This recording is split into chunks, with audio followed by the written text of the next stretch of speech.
I'm tired of listening to the honor code governor, Bill Edwards. I'm tired of it.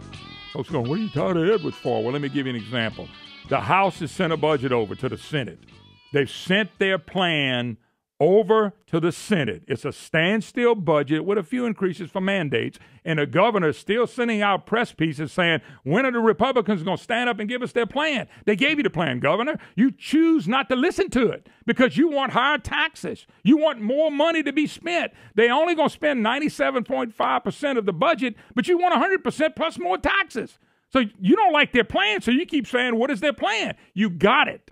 Now, why don't you live with the plan that they sent you? I'm sick of it. The other thing that I'm sick of with the governor, I got to tell you, is that we have a governor who all he wants to talk about is more taxes. All he wants to talk about is no plan. The governor keeps saying he inherited this budget mess from Bobby Jindal.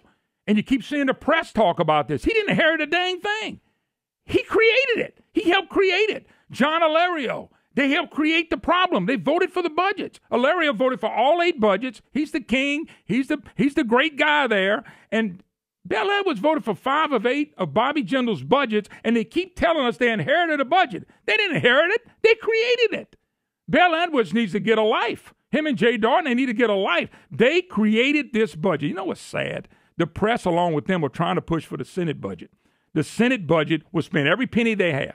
The Senate budget will go along with the Revenue Estimating Conference, and that Revenue Estimating Conference is wrong not every now and then. They're wrong every time by about $300 million, and once again, they're going to lead us to mid-year budget cuts and keep blaming Jindal.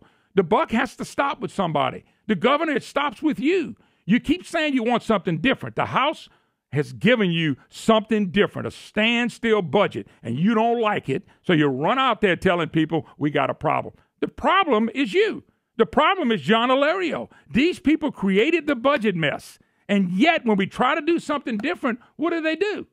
They come back and want to do the same thing they did the last 9 years. We went with the Senate budget for the last 9 years, and we've had mid-year budget cuts every single year. And you know what they tell us? The Senate and Edwards and the press, they tell us we need to go with the Senate budget again. They don't let history dictate anything. Folks, if we keep doing the same thing over and over again and expecting different results, it's called insanity. This is insane what this governor, John Alario, Jay Darden, and the press is trying to do to this state. The House is being responsible. They finally toughen up. And yet, what does the governor do? He gets on them and keeps blaming them. They've already sent you a budget. If you don't like it, good, veto it. But my God, get off of their back.